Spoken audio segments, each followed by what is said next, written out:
One of the questions that I get on a fairly regular basis from first-time travelers asking me, well, what are some of the best places I should consider for a first trip to the Philippines? So we're going to talk about that. Now, the first thing I think guys should really keep in mind is the fact that you're going from your country, which you are familiar with, to the Philippines because you're looking for a whole different experience. But the first mistake that a lot of guys make is they get online, they start looking at flights, and they begin to make their decision based on the price of the ticket. I recommend using Google Flights. I'll put a link to it there in the description. I love using Google Flights because it gives you a comprehensive look at all the flights, all the times, all the prices, which ones, the layovers. It's really just a great tool. Because then once you figure out whether you want to arrive in the Philippines in the morning, the midday, late at night, all the particulars of your departure. Now, me personally, when I'm departing, in my case, the United States, I don't mind catching a flight that's after 10 p.m. because that gives me all day to get to the airport. Getting a flight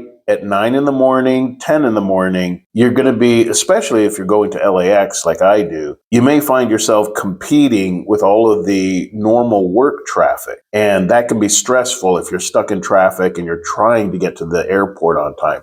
So I guess my first tip to you would be consider getting a flight after 5 p.m. so that you have all day to work out your transportation, your packing to get to the airport. And you want to get there at least 3 hours in advance. I know that sounds extreme, but you want to allow for a flat tire on the way, traffic, anything that might slow you down. And besides, if you get there early, that's a whole lot better than sweating it out, showing up at the last minute. When you get to the airport, you're going to need to do the check-in process, check in your luggage, confirm your onward ticket. I get asked for the onward ticket almost every single time at LAX. And if by some chance, which it's been rare that they didn't ask at LAX, I would say 50% of the time they ask for it when I'm entering the Philippines. So do not take a chance and think you're going to get by without being asked for the onward ticket. There are other videos I've done with the details on that. Again, remind me if I don't remember, I'll put it there in the comments section. So getting back to Google Flights, what you will notice is that the less expensive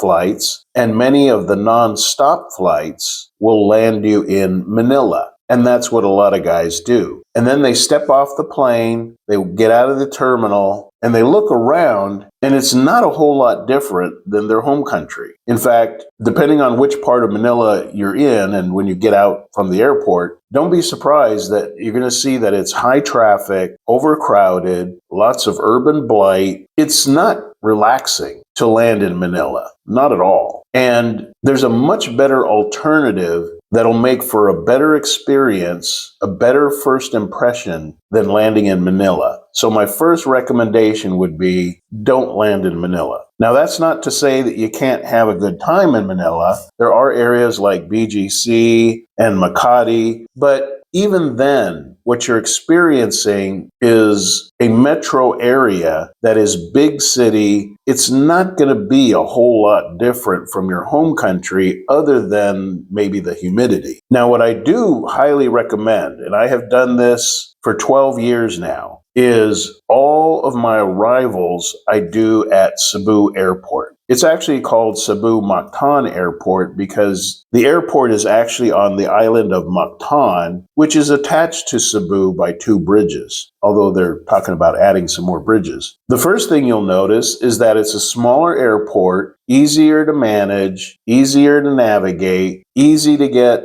a taxi going to your hotel, which you want to set up ahead of time before you even depart your country. Know which hotel you're going to stay at. And if you book in advance, sometimes you even get a little bit of a discount. So land at Cebu Mactan Airport. That would be your first step. Now, it's still going to be a city, but it's going to be a much smaller scale, less traffic, less congestion than what you would experience in Manila. And it's very easy to get around in Cebu City. Download the Grab app And once you get to your hotel, you'll be able to get around Cebu City very inexpensively. You can get across town for less than $3. Now, you can also hail a cab, and it might even cost a little bit less. But I've found that I get a much cleaner vehicle using the Grab app, especially if I get Grab Car rather than Grab Taxi. They're both on the same app. It's just you have your choice whether you want a taxi or you want a private car. And if you look at Google Maps ahead of time when you're booking your hotel, you can get one that is within a couple blocks of any of the major malls like SM Cebu, Robinsons, Ayala Mall, IT Park. You can get a place to stay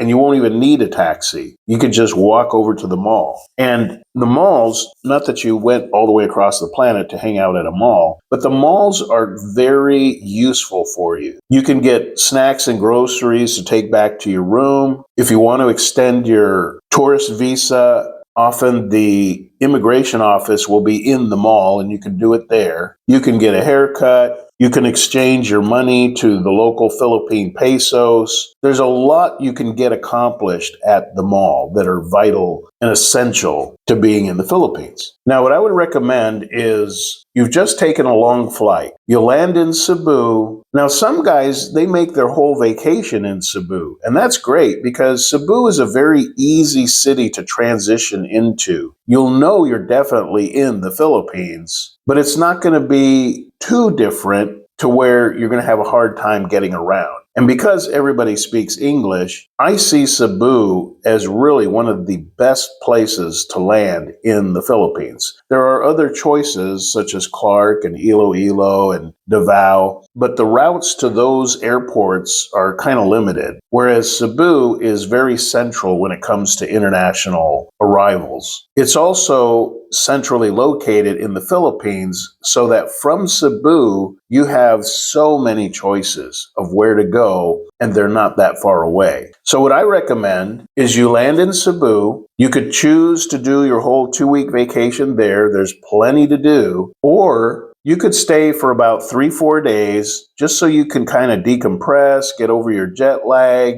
check out a few things. And then after 3 or 4 days in Cebu, for about $60, maybe $70 at the most, you can catch a domestic flight with, say, Cebu Pacific. That's who I usually fly with. And you can hop over to several locations that I'll suggest here in a moment. Now, if you're feeling a little bit more adventurous and you're not in that big of a hurry, you can also catch a bus from Cebu using the major carrier there is called Ceres Bus, CERES. Now, you probably have heard about Dumaguete, and you've probably heard the pros and the cons, and a lot of people saying, oh, it's just not like it used to be, and now there's too much traffic and too many foreigners, this and that. Okay, that's all true, but it's still a great place to go to. You can either catch a bus, which will take about 6 hours, but it's some great scenery. You're going down the coastline the whole time. It's a little bit of an adventure. The bus goes onto a ferry, takes you across to the next island, Negros Oriental, and then not long after that, you're right there at Dumaguete. But it does take 5 hours. The upside is it only costs about, well, last time I rode it, it was less than $10. Now, if you want to just get from Cebu to Dumaguete quickly, you can catch a flight from Mactan Airport for about $60, and within an hour, you're right there landing in Dumaguete. My first couple of years, I rode the bus all the time. Now, I just kind of want to get there, so I usually take the flight. Now, once you're in Dumaguete, don't let yourself be limited to just walking up and down the boardwalk. Yeah, there's plenty of people to meet and Filipinas to meet. And although if you're looking for a relationship, I do not recommend looking for somebody at the boardwalk. That's a whole other conversation. But there's much more to do than hanging out at the boardwalk in Dumaguete. If you feel adventurous and you have the capacity, rent out a motorbike. They're very inexpensive, about $4 or $5, maybe $6 a day. And that will allow you to go up into the Valencia Hills, which is only about 15 minutes away. There are waterfalls up there. There's Forest Camp. There's hot springs. There is so much to do up there, and it's green and lush. Unlike Manila, where you're going to be surrounded by a bunch of tall concrete concrete buildings. In Valencia, you're going to be riding a motorbike through lush greenery, jungle. It's really pretty mind-blowing, especially the first time if you've never experienced that sort of thing. And that's just Valencia. Also close to Dumaguete to the south is Dauin. And Dauin has a string of at least a dozen or more resorts. Even if you don't stay at the resort, one of my favorite things to do was show up in the morning. You pay them a day use pass for usually about $6. Oftentimes that's applicable at the restaurant.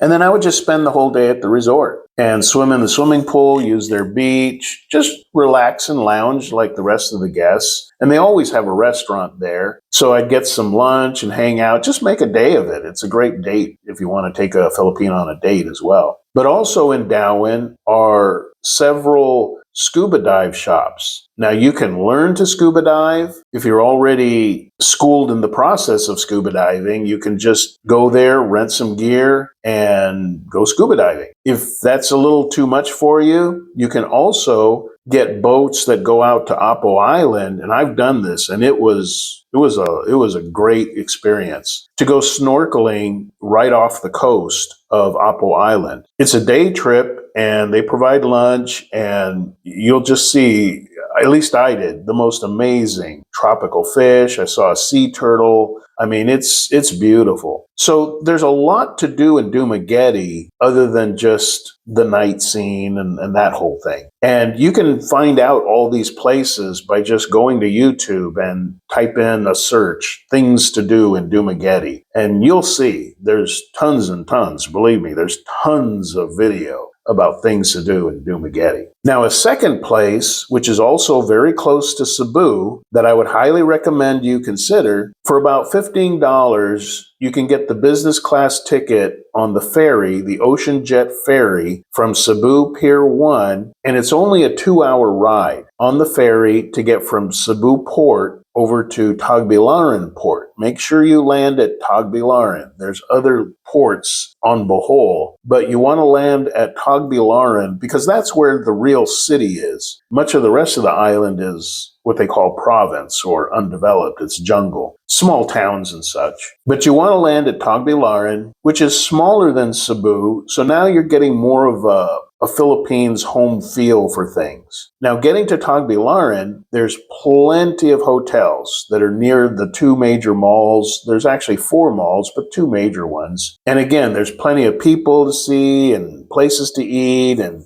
dates you can go on and all that. Now, just south of Tagbilaran is the whole, what they call Panglao. It's actually Panglao Dauin Island, which is connected to Tagbilaran by 2 bridges. It takes about 30 minutes to ride a jeepney, or you can rent a tricycle, or there's very few taxis, but you can get a taxi ride and basically get from Tagbilaran 30 minutes south to Alona Beach. This is, for my wife and I, one of our favorite places because they have great beaches down there, not just at Alona Beach, but along the eastern coast. Oceanica Resort, I highly recommend it. Very nice. I believe now it's about $8 a person to spend the day there. But Alona Beach is free. They have free beaches. They have barbecue food all along the shore, lots of shade, restaurants, hotels, big resorts. The Henan Resort is probably my favorite. Now, they are a little bit pricey.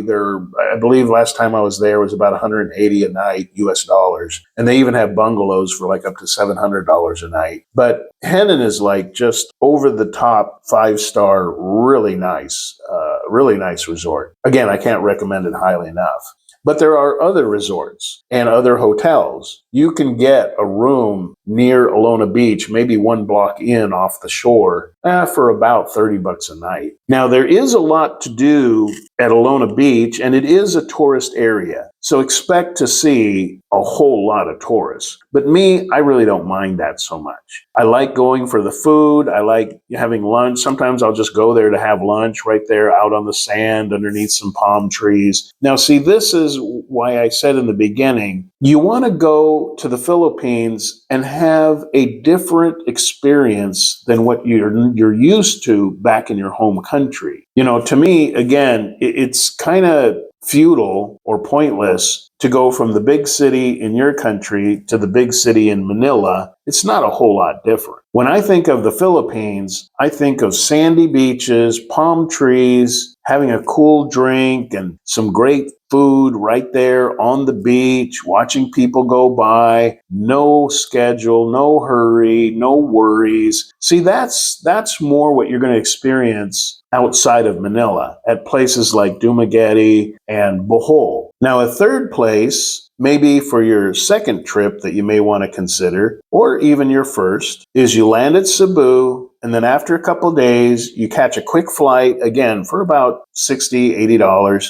to Iloilo. Now, Iloilo has a very organized city. You can find province areas, you can find beach areas, although there's not as many beaches available at Iloilo as there are, say, at Panglao. And most of the beaches for Cebu are actually located on the northeast end of Mactan Island. But again, you can type into YouTube things to do in Iloilo. It's spelled Ilo. Very easy. Now, landing in Cebu and going to any of these three areas for your vacation, whether it be the Dumaguete, Valencia, Dauin area, or the Bohol, Panglao area, or Iloilo City, any of these three, I highly recommend. But keep in mind, this is a great introduction to the Philippines. There are literally thousands of islands. Maybe there's a dozen that most expats go to. So you could literally spend a lifetime just roaming about. I spent a good 7 years and I still am roaming about the Philippines, checking out new places that I haven't been to. Only now it's my wife and I going together. The only caveat that I would put out there is I do not recommend going anywhere south of Davao del Sur. I know you'll hear guys saying, oh, I've been to Zamboanga, I've been to General Santos, and everything was great. Well, if you're just going to bounce in and out for a couple of days, maybe. But if you're going to have any problems with dangerous situations, it's going to be the further south that you get on the very southern end of the Philippines. If you look at the map, you'll see Davao, then you'll see Davao del Sur. And as you start going down, you'll start seeing, again, General Santos and Zamboanga. I'm just telling you, do what you want, but if you're going to have any kind of problems, it's going to be down there due to the whole religious and political climate. Let's just put it that way. You can have a fantastic time in central and even parts of northern Philippines. To me, Visayas is optimal. Everything I want, weather-wise and things to do, I find it in central Philippines around the Cebu area, all the way from Iloilo to out to Bohol, out to Palawan, down to Dumaguete, even Davao. I've spent quite a bit of time in Davao and I enjoyed it. But again, I just caution you, if you're even thinking of going to southern Philippines just because you chatted some Filipina online, my high recommendation is don't do it. So I hope that gives you a little bit of direction. Again, just to recap, get your flight going to Cebu. It may cost a little bit more, but I'm telling you, it's worth it. And then from Cebu, you'll have your choice to get to either Iloilo, Dumaguete, or Bohol very quickly, very easily, and have a really relaxing, tropical, enjoyable time.